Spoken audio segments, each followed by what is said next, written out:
Shalom Bapak Ibu, Saudara sekalian. Hari ini kita merayakan Hari Paskah, yaitu Hari Kebangkitan Tuhan kita Yesus Kristus.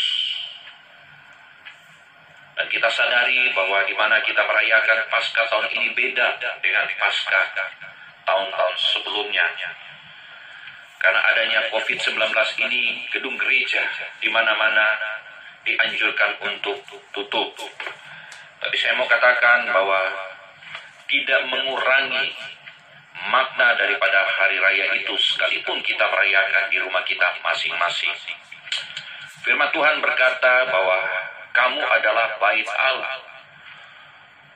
Saudara dan saya adalah bait Allah. Oleh sebab itu ibadah kita tidak terbatasi oleh gedung gereja. Karena kita adalah bait Allah, sehingga kita dapat beribadah kepada Allah dimanapun dan kapanpun. Dan kita bersyukur kita merayakan Paskah, kebangkitan Tuhan kita Yesus Kristus.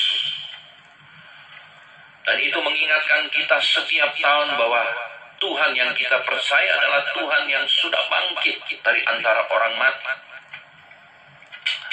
Dan itu yang akan memberikan kepada kita kekuatan, confident di dalam iman kita untuk terus melangkah sekalipun di dalam menghadapi goncangan-goncangan hari-hari ini. Saya ingat berapa tahun yang lalu saya mengunjungi Israel. Dan saya dibawa ke kubur Yesus. Dan saya sangat ingat bahwa di depan kubur Yesus itu ada sebuah pelang yang bertulisan He is risen, di mana Yesus telah bangkit. Dan pada sampai di kubur itu, saya mengintip ke dalam, ternyata kubur itu kosong, tidak ada apa-apanya. Dan situ mengingatkan saya bahwa di mana Tuhan yang saya percaya itu adalah Tuhan yang sudah bangkit. Dia tidak berada di dalam kubur lagi, tapi dia sudah bangkit dari antara orang mati. Bapak Ibu Saudara, sekali lagi kita sangat bersyukur bahwa Tuhan yang kita percaya adalah Tuhan yang sudah bangkit dari antara orang mati. Hari ini Bapak Ibu Saudara, saya akan sharing daripada firman Tuhan. Dan tema daripada firman Tuhan hari ini, makna dari kebangkitan Yesus Kristus. Diambil dari Yohanes pasal yang ke-20 ayat 1 sampai dengan ayat yang ke-10. Saya akan bacakan. Demikian firman Tuhan pada hari pertama minggu itu. Pagi-pagi benar, hari masih gelap. Pergilah Maria Magdalena ke kubur itu dan ia melihat bahwa batu telah diambil dari kubur. Ia berlari-lari mendapatkan Simon Petrus dan murid yang lain yang dikasihi Yesus. Dan berkata kepada mereka, Tuhan telah diambil oleh orang dari kuburnya dan kami tidak tahu di mana ia diletakkan. Maka berangkatlah Petrus dan murid yang lain itu ke kubur. Kemudian berlarilah bersama-sama. Tetapi murid yang lain itu berlari lebih cepat daripada Petrus, sehingga lebih dahulu sampai di kubur. Ia menyenguk ke dalam dan melihat kain kapan terletak di tanah. Akan tetapi ia tidak masuk ke dalam. Maka datanglah Simon Petrus juga menyusul dia dan masuk ke dalam kubur itu. Ia melihat kain kapan terletak di tanah, sedang kain peluh yang tadinya ada di kepala Yesus tidak terletak dekat kain kapan itu, tetapi agak di samping di tempat yang lain dan sudah tergulung. Maka masuklah juga murid yang lain yang lebih dahulu sampai di kubur itu, dan ia melihatnya dan percaya, sebab selama ini mereka belum mengerti isi kitab suci yang mengatakan bahwa ia harus bangkit dari antara orang mati. Lalu pulanglah kedua murid itu ke rumah. Jadi Bapak Ibu Saudara sekalian, pertama, makna daripada kebangkitan Yesus Kristus membuktikan bahwa Yesus telah menyelesaikan pekerjaannya. Kita juga bisa lihat di dalam Yohanes 19 ayat yang ke-30 dikatakan demikian.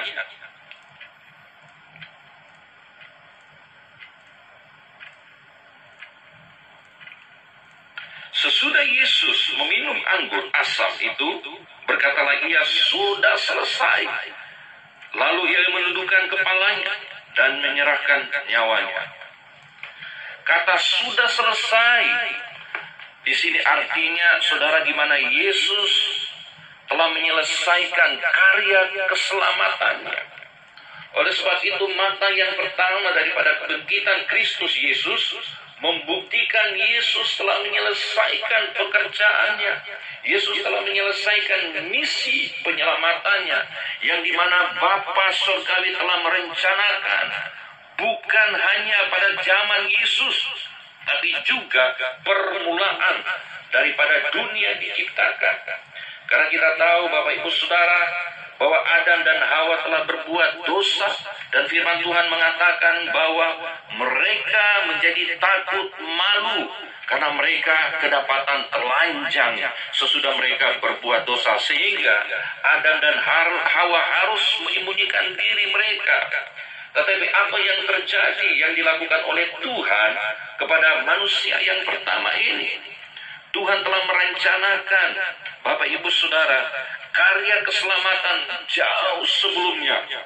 Bahkan permulaan daripada dunia diciptakan. Karena dikatakan, Bapak Ibu Saudara, di dalam Kejadian pasal yang ketiga ayat 21 dikatakan, Tuhan Allah membuat pakaian dari kulit binatang untuk manusia dan untuk istrinya itu, lalu mengenakannya kepada mereka. Jadi Bapak Ibu Saudara bisa melihat di sini, waktu Adam dan Hawa berbuat dosa, mereka menjadi takut, mereka malu karena mereka telanjang. Tapi Tuhan menunjukkan kasih karunia bagi mereka. Karena apa dikatakan bahwa Allah membuat pakaian dari kulit binatang untuk manusia dan untuk istrinya itu, lalu mengenakannya kepada mereka. Jadi saudara, pakaian yang dipergunakan untuk Adam dan Hawa berasal dari kulit binatang yang dibuat oleh Allah itu sendiri. Jadi saudara lihat, kalau pakaian dibuat oleh Allah dari kulit binatang, maka ada binatang yang harus disembelih supaya kulitnya diambil. Kalau binatang disembelih, maka darah itu tercurah. Inilah saudara gambaran atau bayangan daripada karya keselamatan yang Allah rencanakan bagi umat manusia yang terjadi sesudah itu di dalam kehidupan Yesus Kristus. Bahkan juga kita ingat saudara, di dalam kitab Keluaran pasal yang ke-12, di mana Tuhan mengirimkan wabah tulah yang ke-10 kepada Mesir, supaya di mana melalui tulah itu saudara, anak-anak sulung orang Mesir akan dimatikan. Tapi Musa datang kepada orang Israel dan berkata, hari ini kamu harus mengorbankan anak domba yang tidak bercacat, dan darahnya kamu harus percikan ke pintu masing-masing. Sehingga apabila malaikat maut itu berjalan melihat darah yang percikan itu pada pintu, dia akan berlalu, sehingga anak-anak orang Israel yang sulung diselamatkan, tapi anak-anak orang Mesir yang sulung dibinasakan. Saudara, ini juga menjadi satu simbol daripada karya keselamatan Allah yang direncanakan, yang terjadi pada zaman Yesus Kristus. Bahkan saudara, saya akan menunjukkan satu ayat lagi di dalam Ibrani pasal yang ke-10, mulai dari ayat yang pertama. Ibrani 10 ayat yang pertama dikatakan, di dalam hukum Taurat hanya terdapat bayangan saya dari keselamatan yang akan datang, dan bukan hakikat dari keselamatan itu sendiri. Karena itu, dengan korban yang sama yang setiap tahun terus-menerus dipersembahkan, hukum Taurat tidak mungkin menyempurnakan mereka yang datang mengambil bagian di dalamnya. Sebab jika hal itu mungkin, pasti orang tidak mempersembahkan korban lagi. Sebab mereka yang melakukan ibadah itu tidak sadar lagi akan dosa setelah disucikan sekali untuk selama-lamanya. Tetapi justru oleh korban-korban itu, setiap tahun orang diperingatkan akan adanya dosa. Ayat yang keempat, sebab tidak mungkin darah lembu jantan atau darah domba jantan menghapuskan dosa. Jadi Bapak Ibu Saudara bisa melihat di dalam perjanjian lama pun dilakukan oleh imam-imam, di mana setiap tahun mereka harus mempersembahkan korban. Dan firman Tuhan mengatakan itu adalah suatu bayangan yang akan datang, saudara. Karena tidak mungkin darah binatang bisa menyelamatkan manusia. Tidak mungkin darah binatang bisa menghapuskan dosa manusia. Karena itu hanya sebagai suatu gambaran, cermin daripada apa yang akan Allah lakukan melalui kehidupan Yesus Kristus kemudian hari. Jadi saudara, kita bersyukur bahwa di mana Tuhan telah bangkit. Dan dia bangkit artinya saudara di mana dia membuktikan dia telah menyelesaikan pekerjaannya. Misi daripada karya keselamatan itu telah diselesaikan oleh Yesus. Ada satu kisah yang luar biasa saudara, yang tadi kita bacakan di dalam Yohanes pasal yang ke-20 saudara. Dikatakan di sini saudara, di dalam ayat 6 sampai dengan ayat yang ke-7. Maka datanglah Simon Petrus juga, menyusul dia dan masuk ke dalam kubur itu. Ia melihat kain kapan terletak di tanah, sedang kain peluh yang tadinya ada di kepala Yesus tidak terletak dekat kain kapan itu, tetapi agak di samping di tempat yang lain dan sudah tergulung. Saudara, waktu Petrus datang ke kubur Yesus yang sudah kosong itu, dia melihat ada dua kain di situ. Ada kain kapan dan kain peluh. Dan di situ dikatakan dia melihat bahwa kain peluh sudah tergulung, saudara. Bapak Ibu Saudara, pada zaman dulu di tanah Israel, kalau seorang tukang yang diundang ke rumah untuk melakukan suatu pekerjaan, dan apabila tukang itu, saudara, sudah menyelesaikan pekerjaannya, sehingga dia harus kembali ke rumahnya, dia harus pamit kepada yang punya rumah. Tapi pada saat dimana dia ingin pamit, sedangkan yang punya rumah sedang tidak berada di tempat, maka apa yang dilakukan oleh tukang kayu ini? Maka dia akan mengeluarkan, saudara, sebuah kain. Dan dia menggulungkan kain itu, taruh di tempat di mana dia bekerja. Sehingga apabila, saudara, pemilik rumah itu kembali dan tidak menemukan lagi tukang kayu itu, saudara, tapi melihat apabila ada kain yang sudah tergulung, maka pemilik rumah itu mengerti dan tahu bahwa di mana tukang kayu itu telah menyelesaikan pekerjaannya. Dan ini yang terjadi, saudara. Waktu Yesus mati, dikatakan kain peluh itu tergulung, saudara.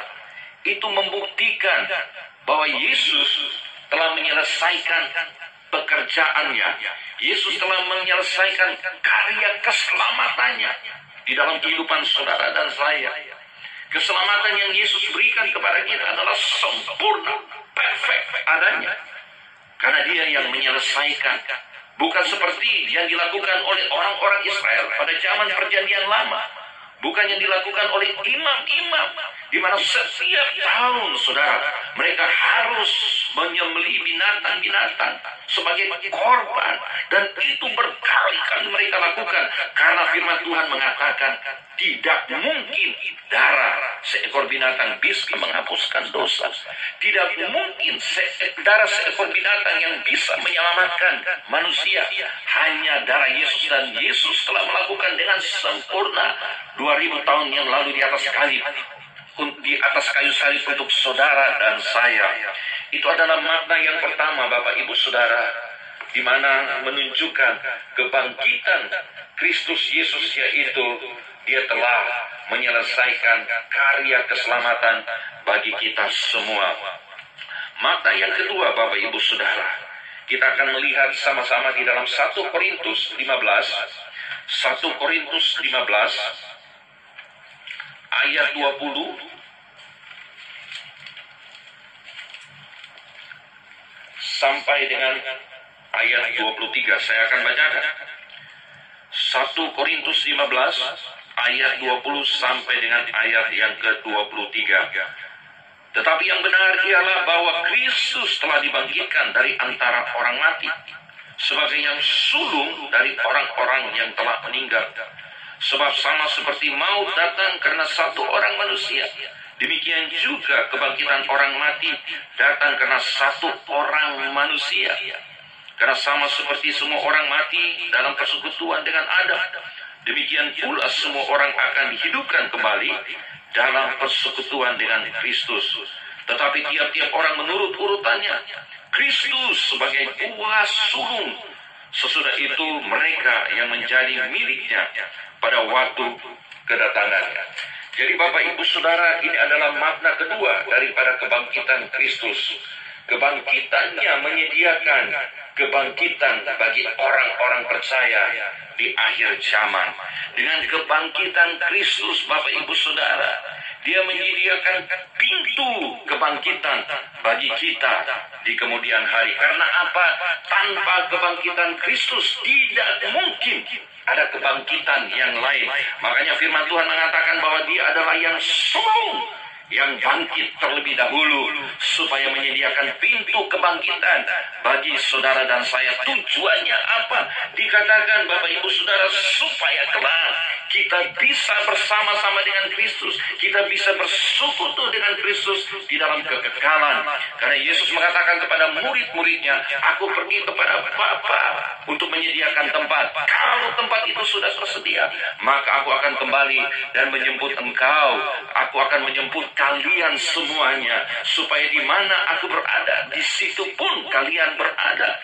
Jadi Yesus bangkit, saudara, untuk menyediakan pintu kebangkitan bagi saudara dan saya.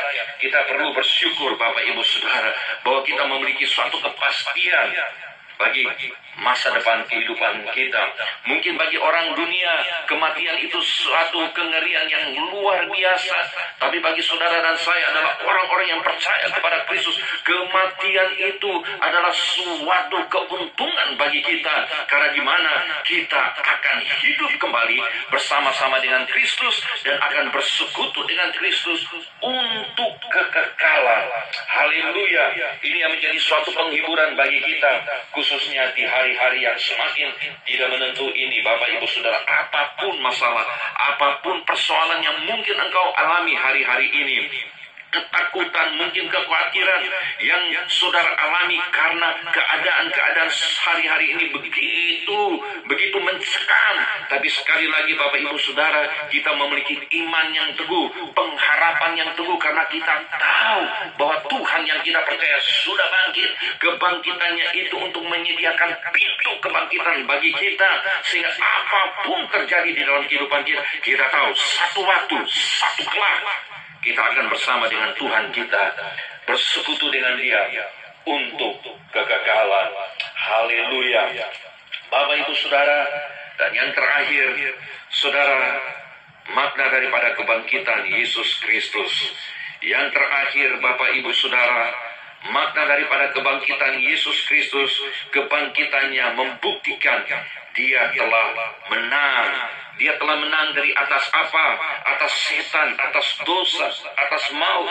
Coba saya ajak Bapak Ibu Saudara kita melihat pertama kemenangan Kristus dari kebangkitannya di dalam kitab Kejadian pasal yang ketiga ayat 15. Kita akan lihat sama-sama di dalam ayat yang ke-15 dikatakan, aku akan mengadakan permusuhan antara engkau dan perempuan ini, antara keturunanmu dan keturunannya. Keturunannya akan meremukkan kepalamu, dan engkau akan meremukkan tumitnya. Bapak Ibu Saudara, kita tahu bahwa Adam dan Hawa jatuh ke dalam dosa karena godaan daripada setan. Tapi firman Tuhan kepada iblis bahwa keturunanmu akan meremukkan tumit daripada keturunan perempuan itu, tapi keturunan perempuan itu akan meremukkan kepalamu. Saudara, ini berbicara tentang karya Kristus di atas kayu salib.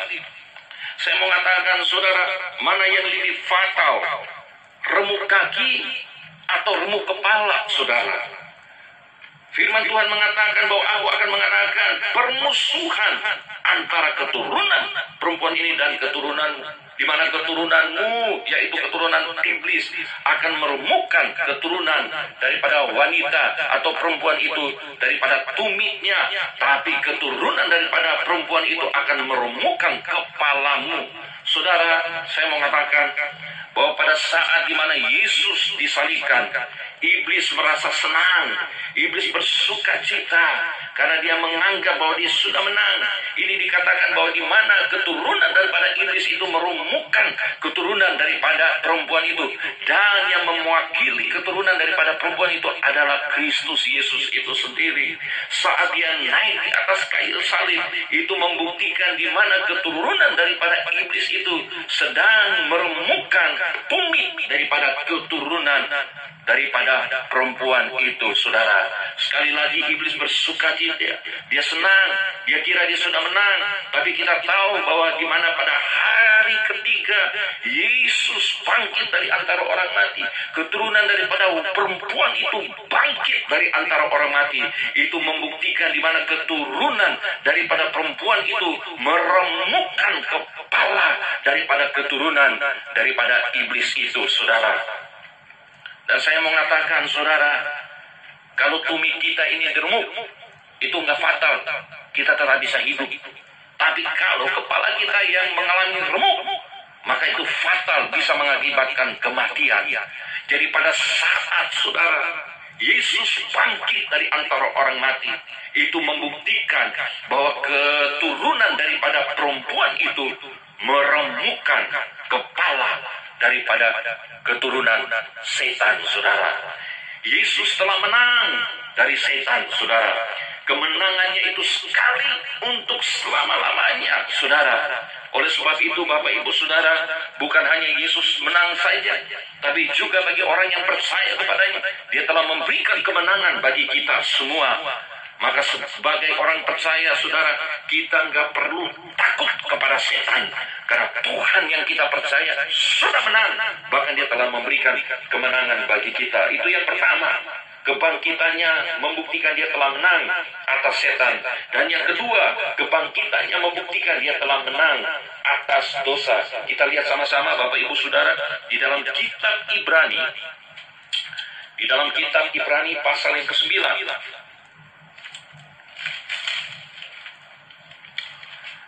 Saya akan bacakan kitab Ibrani pasal yang ke-9, mulai ayat 25 sampai dengan ayat yang ke-26. Ibrani 9 ayat 25 sampai dengan ayat yang ke-6. Dan ia bukan masuk untuk berulang-ulang mempersembahkan dirinya sendiri, sebagaimana imam besar setiap tahun masuk ke dalam tempat kudus dengan darah yang bukan darahnya sendiri. Ayat 26, sebab jika demikian, ia harus berulang-ulang menderita sejak dunia ini dijadikan.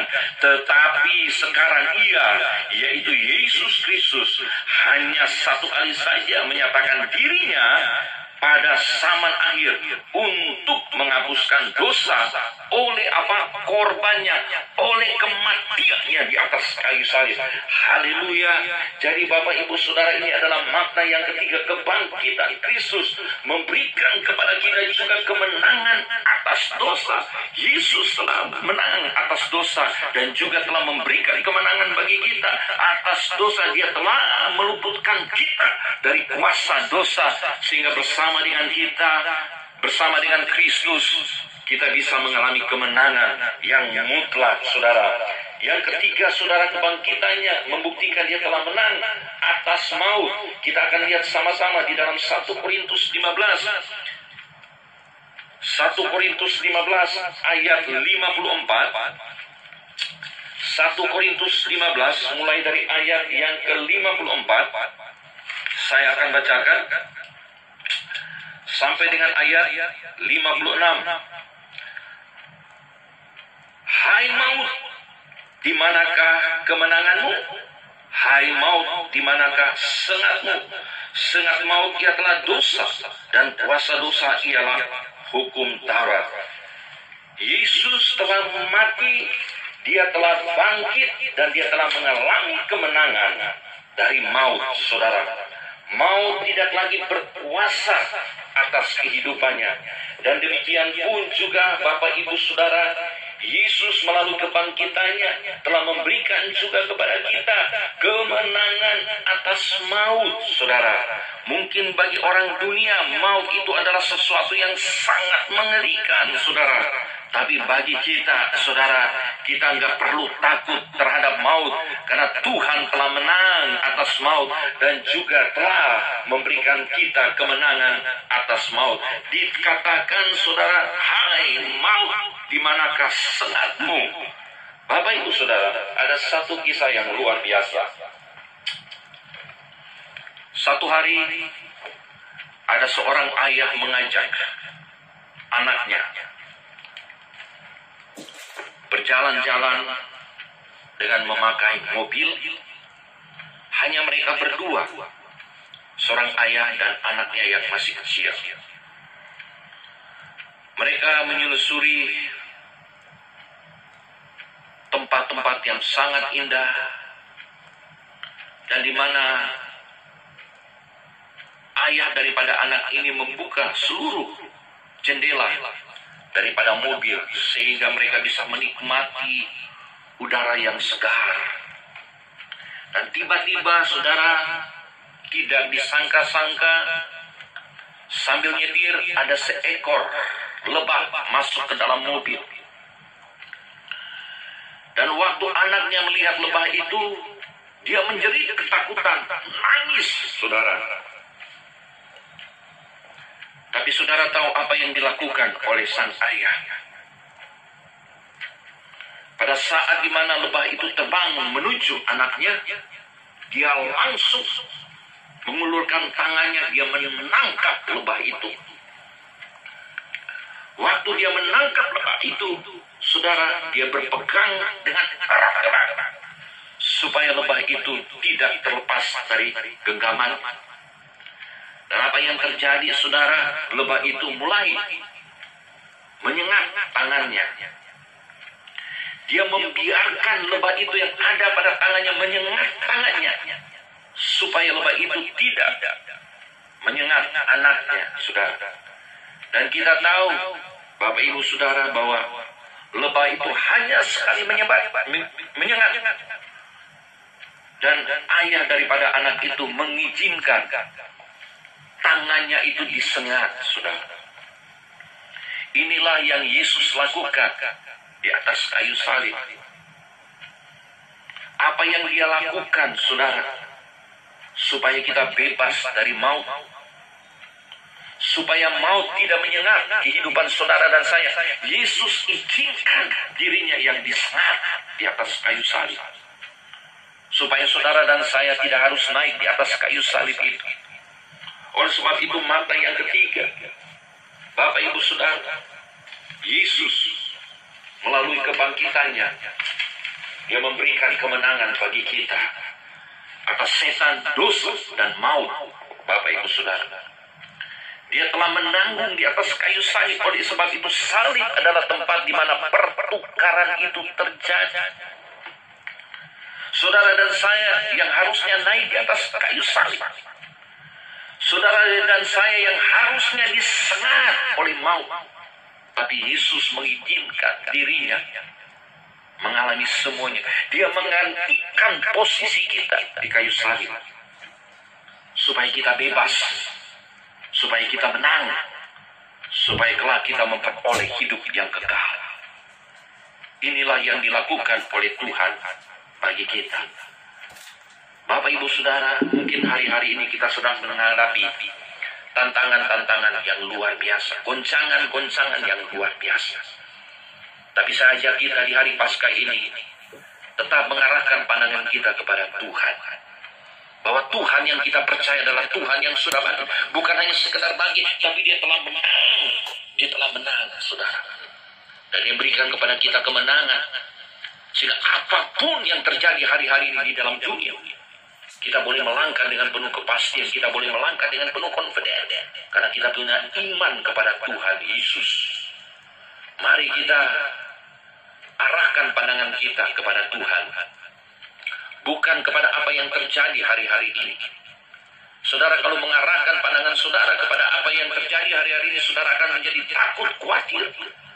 Tapi pada saat di mana engkau mengarahkan pandanganmu kepada Tuhan yang sudah hidup, yang sudah bangkit, yang sudah mengalami kemenangan itu, maka engkau tidak akan menjadi takut, engkau tidak akan menjadi khawatir, Bahkan hari lepas hari engkau akan melangkah dengan penuh confident.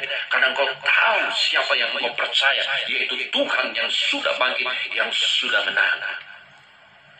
Biar firman ini memberikan kekuatan penghiburan bagi kita.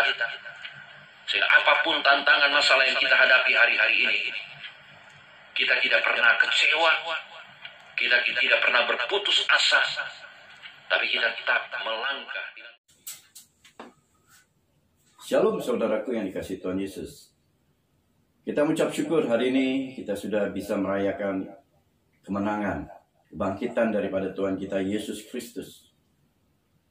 Kita mengucap syukur ibadah kita hari ini tanggal 12 April 2020 telah dilayani oleh hambanya Pendeta Robert Wisastro. Dan kita berdoa biar pelayanan beliau terus akan diperluas dan selalu disertai Tuhan kemanapun beliau pergi, dan diberkati seluruh keluarga besarnya. Saudaraku yang dikasihi Tuhan Yesus, hari ini kita tetap sama-sama, tetap setia, tetap taat untuk mengikuti setiap anjuran dari pemerintah. Dan saya percaya COVID-19 akan segera berhenti, akan segera selesai, dan kita dapat beraktivitas kembali seperti semula, bahkan lebih dari itu. Dan saya percaya Tuhan akan mengembalikan segala sesuatu yang terjadi di negara kita ini, dipulihkan kembali di dalam nama Tuhan Yesus. Ekonomi akan dipulihkan, bahkan lebih daripada itu. Indonesia akan dibuat menjadi negara yang maju. Saudaraku yang dikasihi Tuhan Yesus, kita percaya melalui kebangkitan Tuhan kita Yesus Kristus, kita sudah meraih kemenangan. Kita percaya bahwa surga mulia menjadi bagian kita. Janji keselamatan itu boleh kita terima. Oleh sebab itu, biarlah melalui firman Tuhan hari ini kita semakin diteguhkan dan dikuatkan. Dan kita mau berdoa untuk hambanya. Mari kita tumpang tangan. Bapa, kami ucap syukur kalau hari ini kami sudah menerima firman-Mu, bahkan sudah mendengar isi hati-Mu. Terlebih lagi Tuhan, kami sudah diberkati melalui apa yang disampaikan oleh hambanya, Bapak Pendeta Robert Wisastro Tuhan. Biarlah Kau berkati hambanya ini Tuhan, supaya kehidupannya, pelayanannya, apapun yang beliau kerjakan, semuanya Tuhan buat berhasil. Dan pelayanannya terus akan diperluas, bahkan sampai ke bangsa-bangsa. Jauhi segala sakit penyakit apapun Tuhan. Lindungi Tuhan dengan kuasa darah-Mu Tuhan. Sehingga keluarga besarnya selalu dalam lindungan Tuhan. Dan kami berdoa juga untuk negara Republik Indonesia Tuhan. Bapak Jokowi yang sedang memimpin Indonesia keluar dari persoalan ini Tuhan. Beri kepada dia hikmat kebijaksanaan Tuhan, sehingga apapun yang diputuskan, semuanya berasal daripada-Mu Tuhan. Dan Indonesia akan segera keluar dari persoalan badai COVID-19 ini Tuhan. Kami percaya keluar Indonesia melalui peristiwa ini Tuhan. Ada penuaian jiwa-jiwa besar-besaran terjadi. Gereja-gereja dimurnikan, dipulihkan di dalam nama Tuhan Yesus. Dan kami berdoa juga Tuhan untuk Bapak Gembala Sidang kami, Bapak Niko. Oh Tuhan, sertai dia Tuhan. Di masa tuanya Tuhan, dia tidak semakin lemah tetapi semakin kuat. Seperti Yosua Tuhan. Dia tetap gagah perkasa memimpin umat Tuhan. Dan kami tahu, percaya bahwa Engkau menyertai Pak Niko Noto Raharjo Tuhan, untuk mengembalakan kami semua. Dan kami percaya berkat-berkat Tuhan menyertai setiap langkah kehidupannya. Pelayanannya terus akan diperluas Tuhan, sampai ke ujung bumi Tuhan. Terima kasih Bapa. Kami berdoa juga Tuhan untuk Gembala CK5 Tuhan, Bapak Timotius Ardono. Oh Tuhan, berkati beliau Tuhan. Lindungi beliau Tuhan, keluarga besarnya dilindungi. Kesehatan semua dipelihara, dijaga Tuhan. Bahkan pelayanannya Tuhan akan terus diperluas Tuhan. Penuaian jiwa-jiwa akan terjadi melalui cabang CK5 ini Tuhan. Kami percaya Pak Timotius akan terus membuka Banyak gereja-gereja, cabang-cabang, bahkan sampai ke ujung dunia Tuhan. Terima kasih Bapa. Kami juga berdoa untuk gereja kami, GBI El Glow Tuhan. Kami percaya melalui gereja ini juga ada penuaian jiwa-jiwa. Biarlah kami semakin dipakai Tuhan untuk menuai jiwa Tuhan. Kirimkan jemaat-jemaat yang rindu dan haus akan Engkau Tuhan. Biarlah Engkau menjadi kepala di gereja ini Tuhan. Kami adalah hamba-hamba-Mu Tuhan. Kami akan seturut dengan apa yang Engkau kehendaki. Biar itu yang terjadi di gereja ini Bapa. Keintiman dengan Engkau Tuhan menjadi gaya hidup kami semua Tuhan. Terima kasih Bapa. Terima kasih Tuhan. Kami pada waktunya Tuhan saat ini Tuhan. Kami akan meninggalkan ibadah ini Tuhan. Biar Kau sertai kami semua Tuhan. Dan kami mau terima berkat daripada-Mu ya Tuhan. Jemaat yang dikasihi Tuhan Yesus, mari angkat tangan, arahkan hatimu. Terimalah berkat yang melimpah-limpah dari Allah Bapa, cinta kasih daripada Tuhan Yesus Kristus, penyertaan yang manis dari Roh Kudus menyertai kita saat ini sampai Tuhan datang kedua kali, menjemput kita di awan-awan yang permai. Mari yang sudah diberkati katakan, amin. Katakan anak Allah, Yesus